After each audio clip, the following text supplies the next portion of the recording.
For 28 years, I've been doing direct response marketing, and that's known to everybody as infomercials. In fact, I have a company called Infomercial Development, and I do help a lot of people. I get 300 people a year that contact me through my website and want help in developing an infomercial. So, and infomercials are really what I call top-down marketing, because they're very expensive. You're using the broadest form of marketing, which is television. It has the greatest reach. It's great for branding. Obviously, Madison Avenue loves television. You also do use print, you use radio, you use catalogs, you use QVC, home shopping.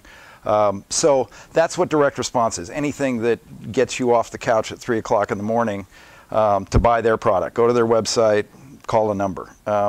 So very powerful. It's a $150 billion a year business worldwide.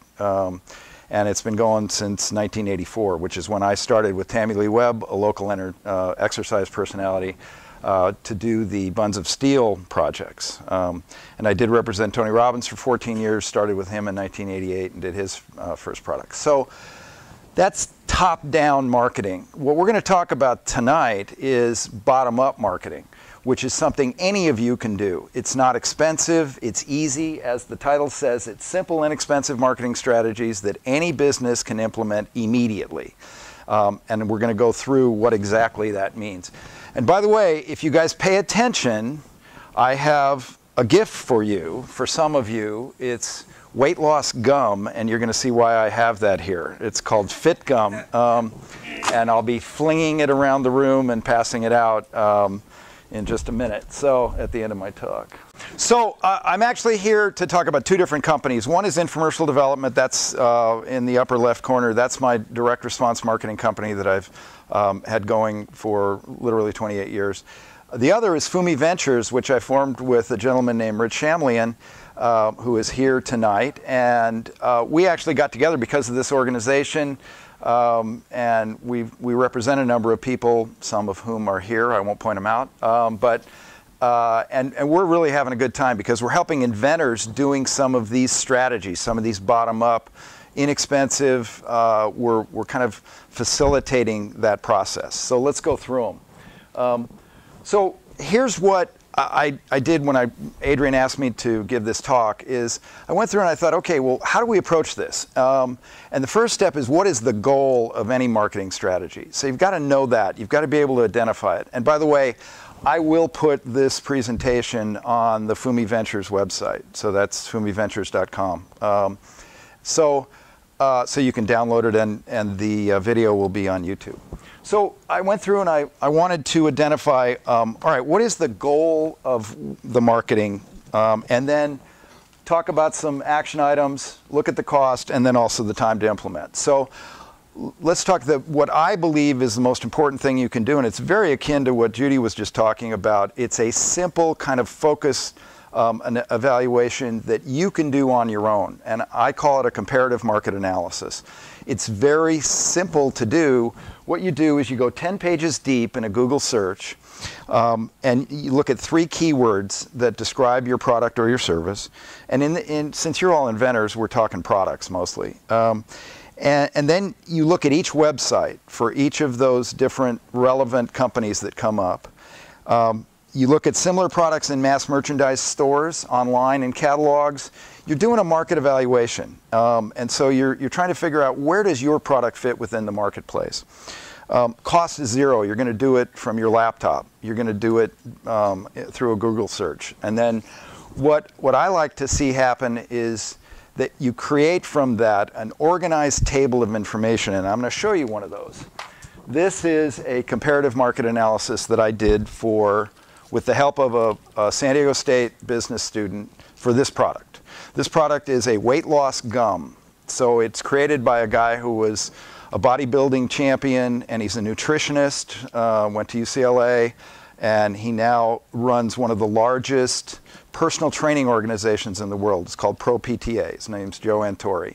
Joe's a great guy. There's a picture of him on my website in news and events, but I've helped him to do it's a user group study. Whenever you're going to make claims about a product in direct response, you have to have substantiation data. You actually have to do a user group study. So he's done a 120-day user group study where people chewed this gum and did nothing else. They didn't work out, they didn't change their diet, and they lost about 2.5 to 3 pounds a week just by chewing gum.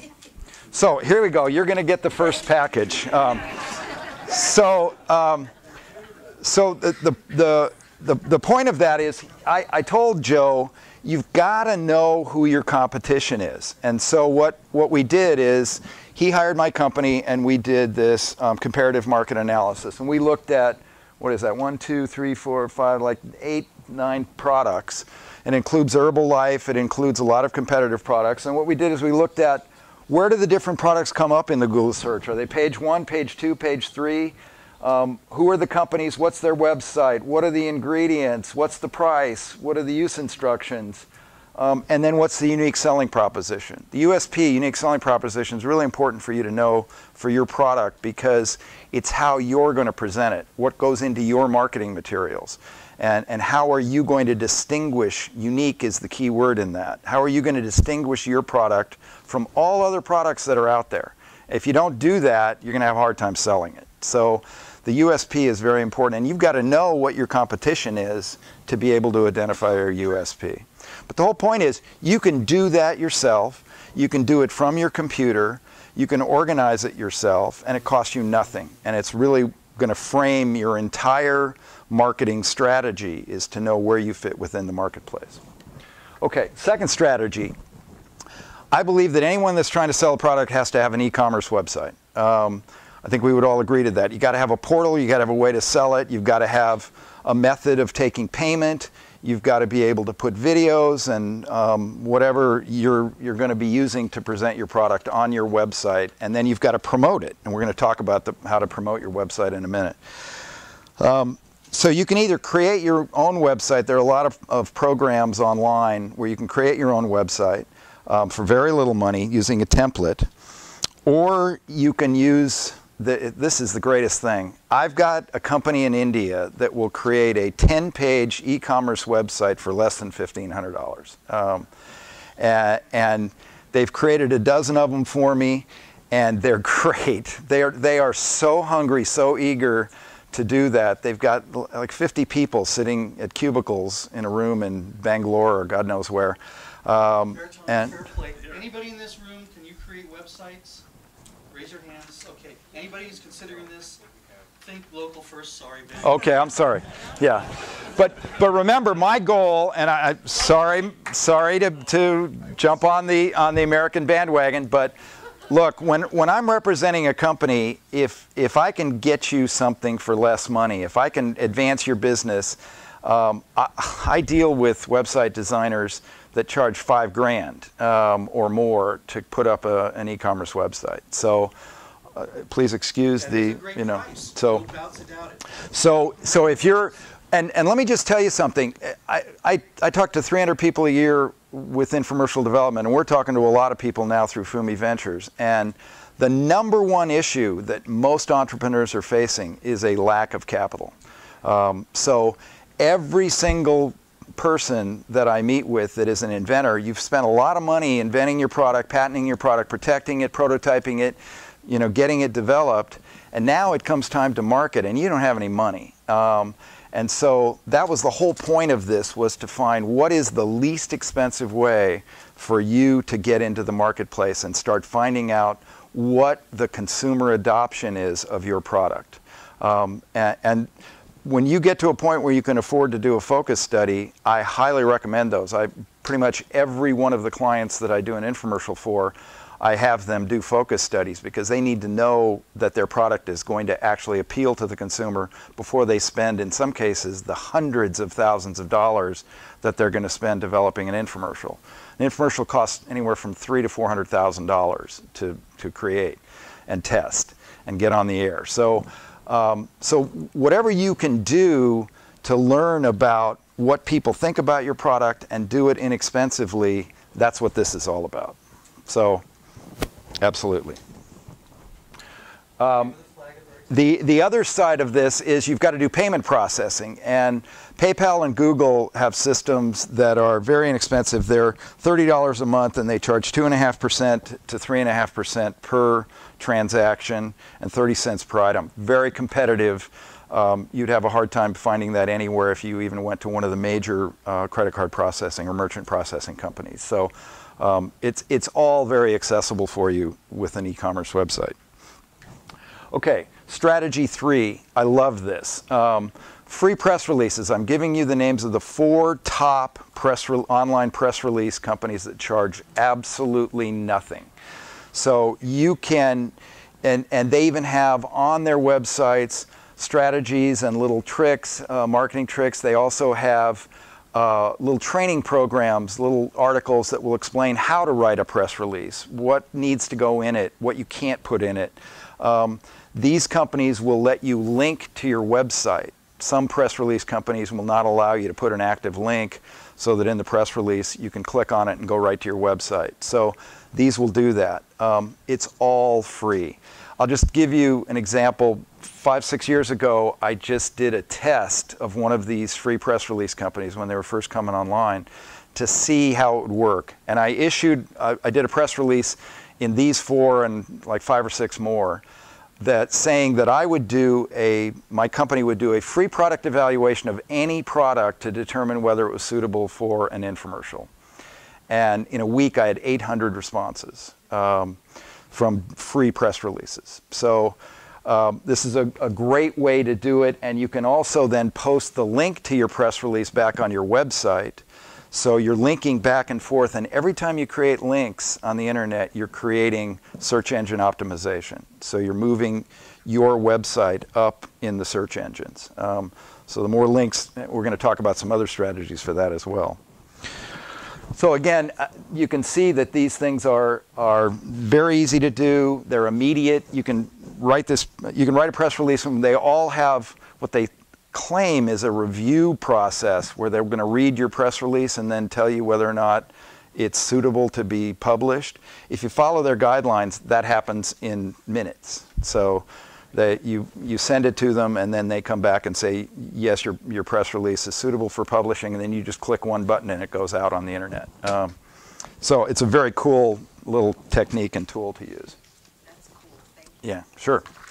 Social media, you guys it's the latest rage, everything, Facebook, Twitter, Instagram, YouTube, everybody's heard about it. It's a very powerful tool and very inexpensive. Same thing. It's like a press release, but now you're reaching out to a whole different group. You can create your own business Facebook page. You can get a Twitter account. You can post videos on YouTube. By the way, I don't know if you know, but when you look at a search engine, if you look at any search term, the very first thing that comes up is a video. So they are preferred by Google because Google owns YouTube. So if you post a video to YouTube, it's going to show up first in a search on a Google search engine. So it's a very powerful tool. As a special today, only through San Diego Inventors Forum, Sydney, our official SDIF videographer, we talked about it today, he will produce a video for your company for $500 or less. So very inexpensive. He'll work it out with you. In some cases,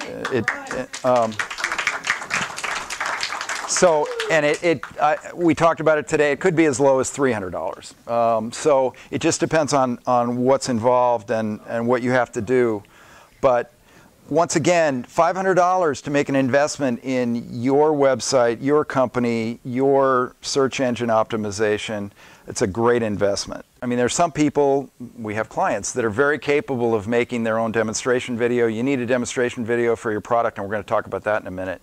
And it's also a good idea just to have a marketing video that kind of promotes your company, your product, who you are, what you're doing. You're going to use it at point of purchase. You're going to use it in sales demonstrations. You're going to put it on YouTube. It's going to raise your SEO. You're going to use it when you send presentations. You're going to drive people to either your website or a link to your video so that they can look at your product. It's such a valuable tool overall. So, but, you know, and one other thing that you need to know about social media is a really powerful niche area tool is these blogs.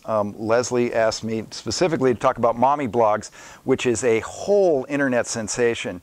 Any product that has to do with children or housewives or mothers or working mothers, or, you know, there is an adoption ratio with women on the internet that is huge. And you can, Adrian was talking about proactive. One of the things that Guthy-Ranker did in the proactive campaign was to reach out to women and get it on blogs everywhere, and it became viral. That was what made Proactive a, get ready for this, $700 million a year franchise for the last 15 years. You can do that math. And the blogs were a huge part of that, because that's what, it also allowed them to bring celebrities in and have the celebrities then, and it was teen blogs, you know, so that's a very, very powerful tool if you use it properly. Now, all of that takes time. You've got to manage your Twitter account, you've got to manage your Facebook page, you've got to respond, you know, to people that are coming on your page and on your wall and posting. So, you know, just understand that it's a commitment. But again, if you don't have money and you're looking for a way to promote your business, this is the way to do it. Okay, so online coupon companies. And I love this story because these are Groupon, Living Social companies that will take your product deep, they will sell it to their customer base, and they will do it, they're going to take a big chunk out of your gross margin. But the beauty of it is it's virtual, it's immediate, and Rich, stand up Rich. This is Rich Shamley, and Rich invented the bracelet purse hook. He's an inventor. His daughters went to an estate sale and saw one of the old purse hooks that hang off of a table and hold onto a purse or a bag, and he invented a whole line of beautiful designer bracelets that become fashion accessories, and also then so that you can wear it or you can have it on your purse, and then when you go into the bathroom or you're in a restaurant or wherever, it'll hang off a chair, hang off the bar, hang off a table. It's close, it's safe, it's not on the floor. So Rich invented that. Well, Rich, just briefly tell your story with Groupon or with Living Social. They approached us. We're pretty well known, you know, in the purse hook industry, you know, for our bracelet purse hook. So they approached us because it's a pretty hot little item. And they said, how about doing a deal? So my daughter Natasha fielded the call, and she says, Dad, you know, maybe we can do something with this. So I says, all right, let's look at the numbers. So that's the key, you know, to this. You have to have a product, and you have to have the proper margins to where you're going to make money. You know, a lot of companies go on, you know, Living Social or Groupon, they get killed. Yeah, because they take so much. They take up to 75% of your gross margin. But here's what happened with Rich and the purse hook. It'd never been on anything like that before. They sold 3,000 units in at a ratio of every 300 emails that were sent out. They have a 25 million person customer base that they can send emails to. And their ratio was every 300 emails they sent, they sold one of his products. So now they want us to go national. Yeah. And they're saying we can do up to 100,000 units. They're saying if they do their full 25 million customer base, they could sell 100,000 units by Christmas. So, and it's, yeah. It's, And you got a board, and you got enough margin in there to cover that 75%. Yeah. We have enough margin. We have 30% gross profit margin. Yeah. Two quick questions, Mike. When was the first one, a San Diego thing? No, it wasn't launched in San Diego. No, just to tell you, they pick test markets. So they did Arizona, they did Virginia, they did in Tallahassee, Florida, and yeah. Okay, so the second question is, were you able to wheel and deal with them on numbers, or were they just like, here's the deal, take it or leave it? We were able to wheel and deal. Okay. First they came to us for 50%. First they want you to knock off half of your retail price. So you're down to 50%. Then they want to take 50% of that. So we negotiated. 75% pretty much, or We 60%. negotiated, and so I got 60% of that, and they got 40%. But I make my product for $1.50, so I could do that. But and the other thing is, And it's a $25 retail item. and it's a virtual sale. He does nothing. He just provides the product, and they ship it. They manage the whole thing. So Yeah, it's a pretty good deal if you can do it. yeah. So so you've got to, if your product fits that, that's a great way. That's a whole new marketing strategy that's evolved recently. But when you're talking about 25 million people and every 300 emails that go out, you're going to sell one of your products, the numbers make pretty good sense. Oh, no, you can. Yeah, you absolutely approach them. Yeah. Okay, online and print catalogs. This is something that I've done very successfully with infomercial products, because there are, for anything, I mean, you guys know this, it's not just the big catalogs, it's not just like the Sky Mall or the huge catalogs that are selling tons of things. There are niche catalogs, both online and print, for every kind of product you can imagine. It doesn't matter what industry you're in, there is a catalog somewhere, and you can approach them and you can provide them with marketing materials. If you've got a product that's unique, again, remember your USP. If you've got a unique selling proposition and your product is different than anything else and it solves a problem, and it's priced in a way that they can make some money through these catalogs, all you've got to do is look for them. You've got to put together a marketing presentation, send them some product samples, and cut a deal. It's really that simple, but it takes perseverance, because they're being besieged by people all the time, and you've got to get their attention, and you've got to constantly follow through, get a person who's a decision maker or someone who's going to listen to your story, pay attention to what your product is and why it's important, why it fits them. You've got to make sure it fits what their customer is and what their marketing strategies are and their pricing is. But I've been able to get products into catalogs very successfully, and they really augment an overall marketing campaign. Again, cost you nothing unless you've created a demonstration video, but I strongly recommend, for all the previous reasons, that you have one of those available so that you can send it to them or direct them to it. Similar situation, niche retail. These are like smaller retail outlets. Rich is doing this with Hallmark, where he's got his bracelet purse hooks in the Hallmark stores. That's a perfect example. It's a little niche retail, but they're a pretty well-known company. But the exact same thing in every product category. There are small companies that you can find that are interested in selling different kinds of products. If you've got something unique, something different that goes with their business, I'll give you an example. Got a client that invented a exfoliating product. It's made out of special concrete that has pumice in it, and it attaches to the bottom of your shower floor, and you can just rub your foot on it while you're standing there. It was invented by a guy who owns a concrete company in New Jersey's wife, who hated all of the dead skin that was coming out of the pet egg, that was flying all over the room. And she, one day, a beam of light, sunlight was coming through the room, and she was watching all of this dead skin dust that was flying through the air, and she was revolted by it. So she went to her husband and says, "Can't we do this in the shower?" Well, they're now selling that to spa companies. So they're selling it to nail salons, where you go and you get a pedicure. You put it in the bottom of the little, thing in the, yeah. Quick question. If I have a product, let's say it's the $25 thing that you're selling directly to the customer, Yes. via e-commerce, whatever.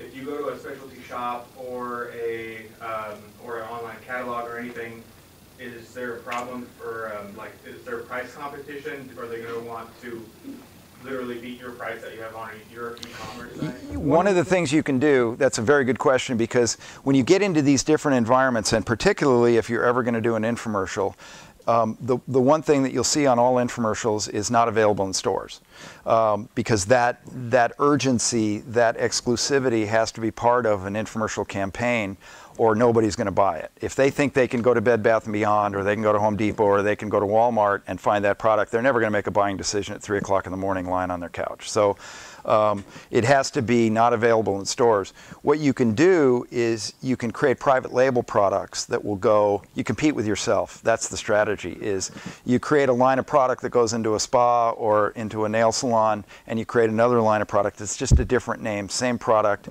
You can actually create different packages.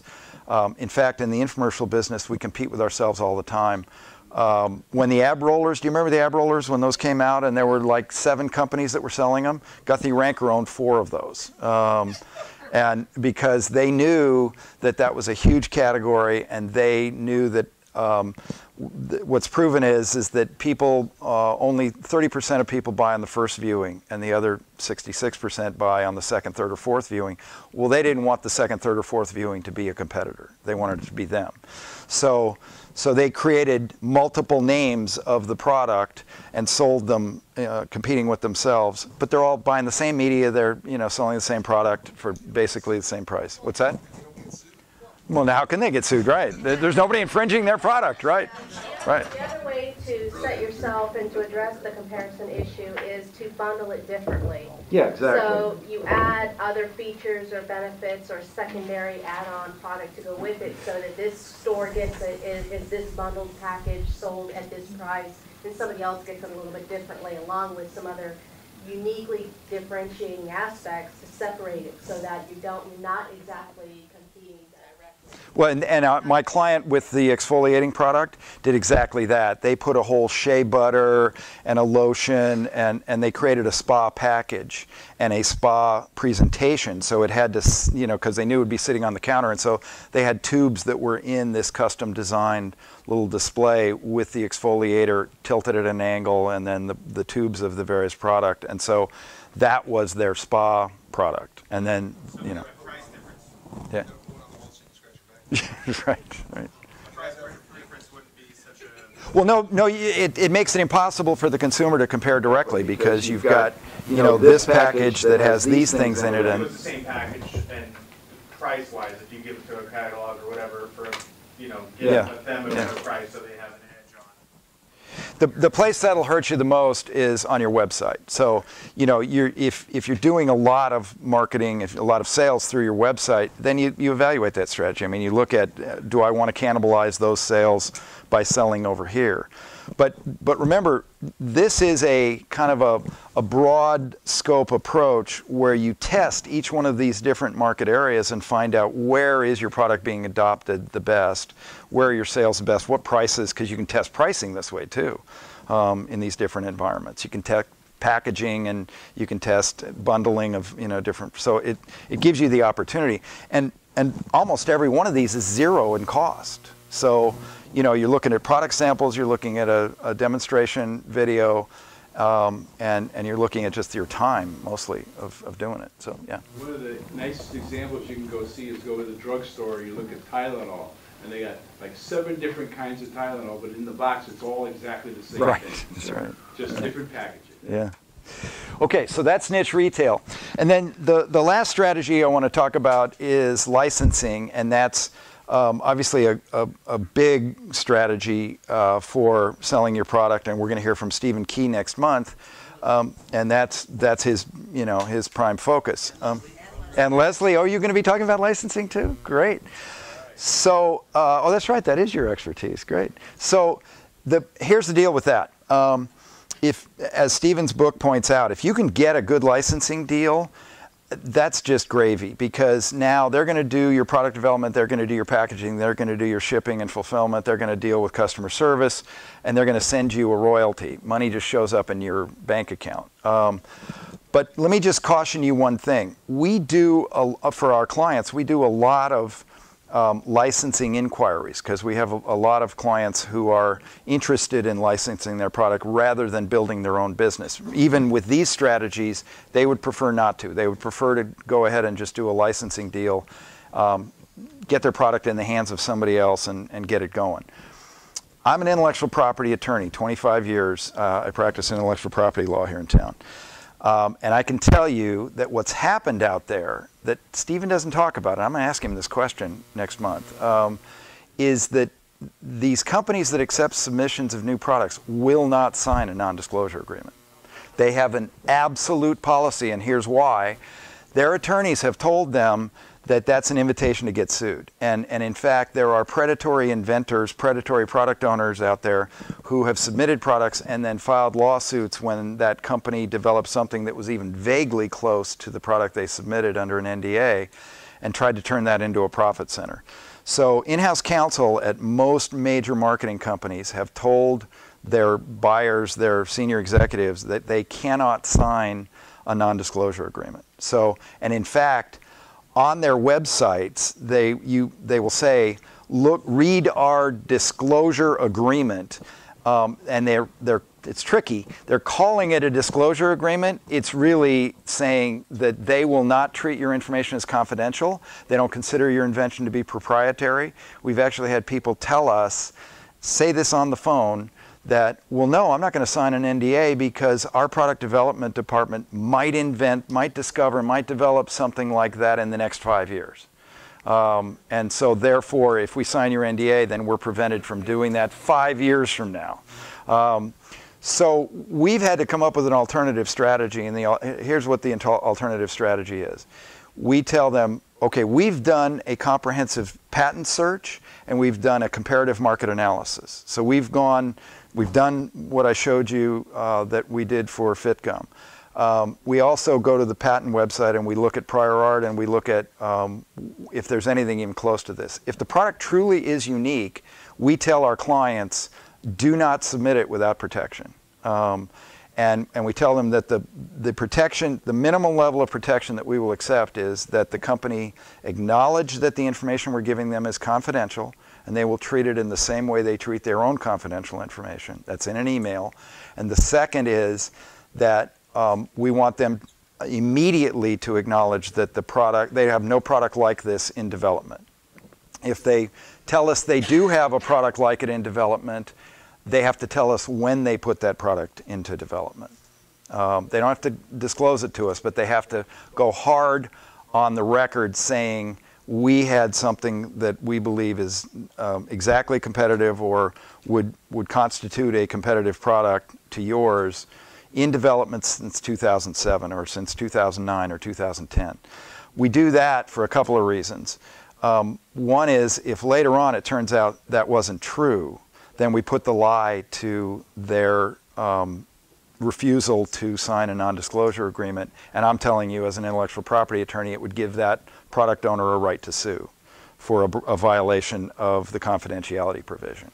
But it's very tricky, very touchy, and they're pretty hip to the whole thing. I mean, they are, you guys will see, they're just going to give you a blanket statement that, no, we don't sign NDAs. So, yeah, Gene. Doesn't the first to file laws, when they change, protect you from that? It's going to help a lot. Yeah, it is. But even so, I mean, unless you have filed your provisional in the way that was discussed, that that really looks like a utility patent. This is an issue that the previous 2 months ago, I guess it was, right? The speaker, yeah. What was his name? Yeah. Yeah. No. The other guy that you were working with on the campaign to not have this law take effect. Rasmussen, right. So basically, in May of 2013, the laws regarding patents change. The U.S. system is going to essentially the international system, which is not first to invent, but first to file. So that's a huge distinction, because it used to be you had to prove who invented it first and who were the ones that invented it. Now, whoever files their provisional patent first is the one that is going to get the protection. But the importance of that is that now your provisional needs to look more like your utility. You need drawings, you need claims, you need full documentation. It can't just be a narrative description of your product. So yeah, if it fits that, then you're going to be in a much better situation. So, yeah. My Could you repeat what about Oh, sure. if you submit it to licensing agents? Well, the question was, what if you submit it to a licensing agent? Well, a licensing agent is going to run into the same thing. There is no magic out there in dealing with a company. And what happens is when you have a product, I mean, we have products from clients that we're representing that are all over the map. I mean, they're in hardware, they're in cell phone technology, they're in recreational products, they're in a lot of different areas. They're in fashion and gift items.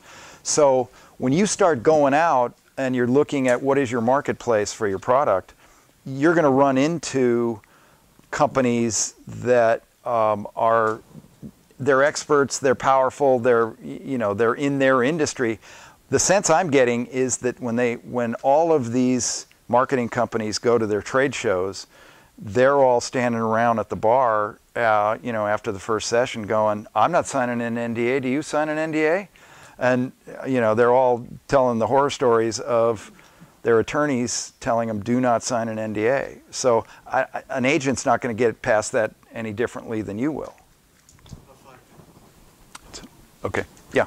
Okay, if they're not willing to sign an NDA, then in what way are they willing to make those statements, and how do you get a record of that? Here's how we do it. That's a great question. Here's what we do. We say, because they all say, when we say, well, you got to sign an NDA because we're disclosing something proprietary and unique, they say, well, we don't steal ideas.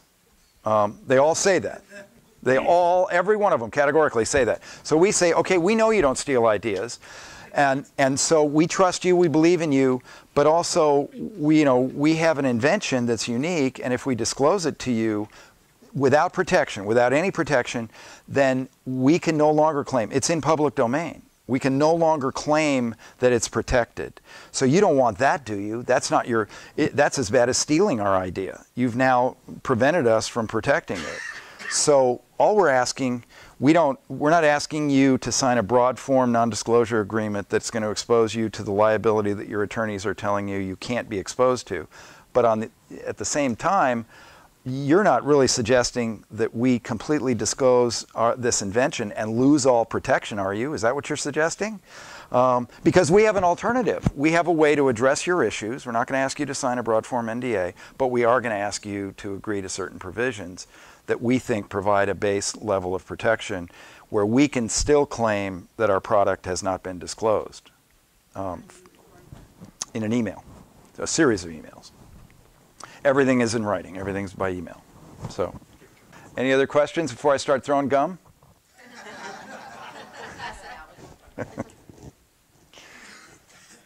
Okay, who? Those questions back? Point them out. Well, yeah, but now look, we got to do this. I don't have enough for everybody, so we got to do this selectively. No. All right, hold on. Who chews gum? Okay, well that's going to make it difficult. Here you go. I can throw it. You want to? All right, go ahead, Leslie. Leslie's going to do the chicken method. I'm all done. Okay, folks. Okay, thank you.